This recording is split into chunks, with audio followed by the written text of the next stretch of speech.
पञ्चमी कक्षायां पठामि। अधरं मधुरं वदनं मधुरं नयनं मधुरं हसितं मधुरं हृदयं मधुरं गमनं मधुरं मधुराधिपते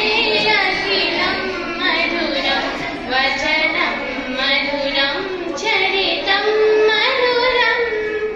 वसनं मधुरं वलितं मधुरं चलितं मधुरं भ्रमितं मधुरं मधुराधिपते अखिलं मधुरं वेणुर्मधुरो रेणुर्मधुरा पाणिर्मधुरा पादो मधुरो नृत्यं मधुरं सख्यं मधुरं मधुराधिपते अखिलं मधुरं गीतं मधुरं पीतं मधुरं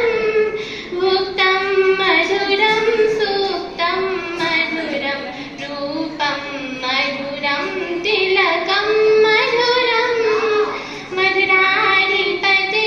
अखिलं मधुरं गोपी मधुरा लीला मधुरा युक्तं मधुरं मुक्तं मधुरं ज्येष्ठं मधुरं श्रेष्ठं मधुरं मधुराधिपते अखिलं मधुरं गोपा मधुरा गाओ मधुरा याष्टिर्मधुरा सृष्टिर्मधुरा दलितं मधुरं फलितं